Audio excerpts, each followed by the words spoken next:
Hello दोस्तों, मैं अमित कुमार आप सभी का स्वागत करता हूं आपके अपने YouTube channel real success point में।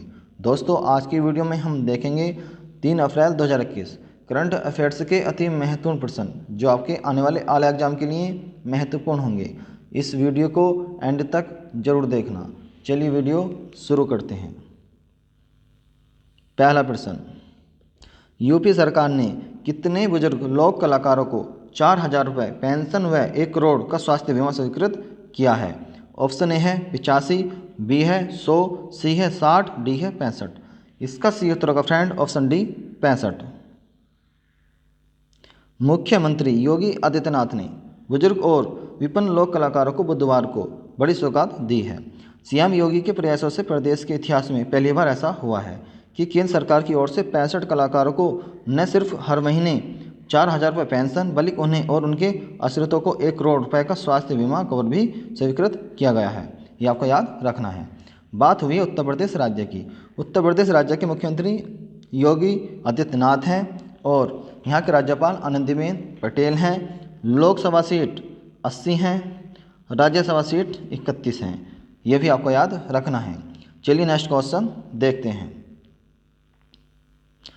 मार्च 2021 में जारी एक दिवसीय बल्लेबाजों के लिए आईसीसी रैंकिंग में विराट कोहली का स्थान क्या है? ऑप्शन ए है 1, बी है 2, सी है 3, डी है 4। इसका सही उत्तर होगा फ्रेंड ऑप्शन ए 1 यानी कि पहला। विराट कोहली ने 31 मार्च 2021 को जारी एक दिवसीय बल्लेबाजों के लिए आईसीसी रैंकिंग में अपना शीर्ष स्थान बरकरार रखा। रोहित शर्मा को पाकिस्तान के बाबर आजम के बाद, आपको याद रखना है कि रोहित शर्मा को पाकिस्तान के बाबर आजम के बाद तीसरे स्थान पर रखा गया है। केएल राहुल 31वें स्थान से 27वें स्थान पर आए गए हैं। यह भी आपको याद रखना है। बात हुई है आईसीसी की। इसकी स्थापना हुई थी 15 जून। इसकी स्थापना हुई थी 15 जून 1909 को हुई थी और इसका हेडक्वार्टर दुबई में है और इसके सीईओ मनु साहनी हैं और इसके चेयरमैन ग्रेग बार्कले हैं जो न्यूजीलैंड देश के रहने वाले हैं। आपको याद रखना है। चलिए नेक्स्ट क्वेश्चन देखते हैं। 91वें दादा साहेब फाल्के पुरस्कार से सम्मानित किसे किया गया है?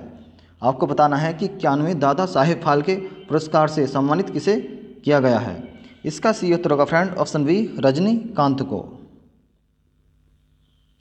केंद्रीय मंत्री प्रकाश जावड़ेकर ने 1 अप्रैल 2021 को दादा साहेब फाल्के अवार्ड की घोषणा की है। सुपरस्टार रजनीकांत को 91वें दादा साहेब फाल्के पुरस्कार 3 मई 2021 को दिया जाएगा।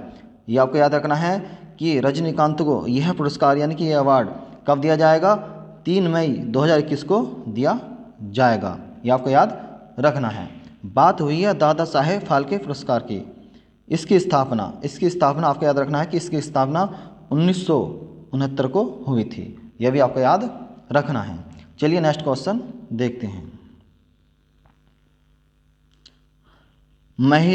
फीफा महिला विश्व कप 2023 की मेजबानी निम्नलिखित में से कौन करेगा? आपको बताना है कि फीफा महिला विश्व कप 2023 की मेजबानी कौन से देश करेंगे यानी कि कौन सा देश करेगा? ऑप्शन ए है न्यूजीलैंड, बी है ऑस्ट्रेलिया, सी है ए और बी दोनों, डी है भारत। इसका सही उत्तर होगा friend option C A B O दोनों। यानी कि फीफा महिला विश्व कप 2023 की मेजबानी न्यूजीलैंड और ऑस्ट्रेलिया देश दोनों मिलकर करेंगे। ये आपको याद रखना है। फीफा महिला विश्व कप 2023 के लिए ऑस्ट्रेलिया और न्यूजीलैंड की मेजबान शहरों एवं स्टेडियमों की घोषणा कर दी गई है। दोनों देश के कुल 9 शहरों के 10 स्टेडियम में यह विश्व कप खेला जाएगा। इस विश्व कप में पहली बार 32 टीमें भाग लेंगी। ये आपको याद रखना है। वर्ल्ड कप का पहला मैच न्यूजीलैंड के ऑकलैंड में खेला जाएगा जबकि फाइनल मैच ऑस्ट्रेलिया के सिडनी में खेला जाएगा। आपको याद रखना है कि पहला मैच न्यूजीलैंड के ऑकलैंड में खेला जाएगा और फाइनल मैच ऑस्ट्रेलिया के सिडनी में खेला जाएगा। ये आपको याद रखना है। चलिए नेक्स्ट क्वेश्चन देखते हैं। बाला साहेब ठाकरे राष्ट्रीय स्मारक कहाँ बनाया जा रहा है? आपको आंसर देना है। बाला साहेब ठाकरे राष्ट्रीय स्मारक कहाँ बनाया जा रहा है? इसका सही उत्तर होगा friend option B Mumbai. Maharashtra के मुख्यमंत्री उद्धव ठाकरे ने बाला साहेब ठाकरे राष्ट्रीय स्मारक की आधारशिला रखी है। ये आपको याद रखना है। यह स्मारक मुंबई के दादर में बनाई जा रही है। यह भी आपको याद रखना है कि यह स्मारक मुंबई के दादर में बनाई जा रही है। 400 करोड़ रुपए की लागत से इस स्मारक का निर्माण किया जा रहा है। ये आपको याद रखना है। बात हुई है महाराष्ट्र राज्य की। यहाँ के मुख्यमंत्री उद्धव ठाकरे हैं और राज्यपाल भगत सिंह कोश्यारी हैं और राज्यसभा सीट 19 हैं और लोकसभा सीट 48 हैं। ये भी आपको याद रखना है। नेक्स्ट क्वेश्चन, किस देश में जानवरों के लिए दुनिया की पहली कोविड-19 वैक्सीन पंजीकृत की है? किस देश में जानवरों के लिए दुनिया की पहली कोविड-19 वैक्सीन पंजीकृत की है? इसका सही उत्तर होगा फ्रेंड ऑप्शन डी, रूस। रूस ने जानवरों के लिए दुनिया की पहली कोविड-19 वैक्सीन पंजीकृत की है। और आपको ये याद रखना है कि इस वैक्सीन का नाम यानी इस कोविड-19 वैक्सीन का नाम कार्निवैक COV है। क्या नाम है? कार्निवैक COV है। ये आपको याद रखना है। बात हुई है रूस देश की। इसकी राजधानी मॉस्को है और मुद्रा रूबल है। ये आपको याद रखना है। मुद्रा रूबल है और राजधानी मॉस्को है। यह भी आपको याद रखना है। चलिए नेक्स्ट क्वेश्चन देखते हैं। बहरीन ग्रैंड प्रिक्स 2021 का खिताब किसने जीता है? आपको बताना है कि बहरीन ग्रैंड प्रिक्स 2021 का खिताब किसने जीता है। इसका सही उत्तर होगा friend option C, Lewis Hamilton ने। ग्रैंड प्रिक्स एक तरह की F1 यानी कि फार्मूला 1 कार रेस है। लुइस हैमिल्टन मर्सिडीज कार के ड्राइवर हैं। ये आपको याद रखना है। और यह ब्रिटेन देश के रहने वाले हैं। यह भी आपको याद रखना है। चलिए नेक्स्ट क्वेश्चन देखते हैं। इस वीडियो का अंतिम प्रश्न, किस देश ने परमाणु सक्षम बैलिस्टिक मिसाइल शाहीन 1A का सफल परीक्षण किया है? आपको बताना है कि किस देश ने परमाणु सक्षम बैलिस्टिक मिसाइल शाहीन 1A का सफल परीक्षण किया है। इसका सही उत्तर होगा फ्रेंड ऑप्शन बी, पाकिस्तान देश ने।